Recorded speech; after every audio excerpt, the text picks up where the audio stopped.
TDP వాళ్ళు rigging చేసే గెలిచారు, ఇవి కూడా ఒక ఎలక్షన్స్ ఏనా, నేను కోర్టుకి వెళ్ళి కూడా కేంద్ర బలగాలతో మళ్ళీ ఎలక్షన్ రియాక్షన్ చేపిస్తానని చెప్పి కూడా జగన్మోహన్ రెడ్డి మాట్లాడుతున్నారు. గతంలో 5 సంవత్సరాల్లో స్థానిక సంస్థల ఎన్నికలు జరిగినాయండి. మామూలుగా అందరికీ తెలిసిన విషయం, ప్రెసిడెంట్ ఎలక్షన్స్ అయ్యి.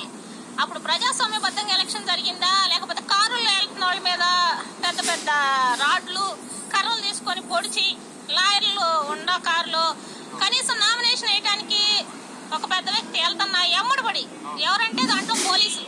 ఇప్పటికే ఐడెంటిఫై ఉంది ఆ రికార్డ్ అంతా. అప్పుడు జరిగిన ప్రజాస్వామ్యయుతమైన ఎలక్షన్స్ అనపడ్డాయా? మీరు రిగ్గింగ్ అంటే ఎప్పుడు జరిగింది అనేది మీ పరిపాలనలో బాగానే ప్రజలందరూ చూశారు.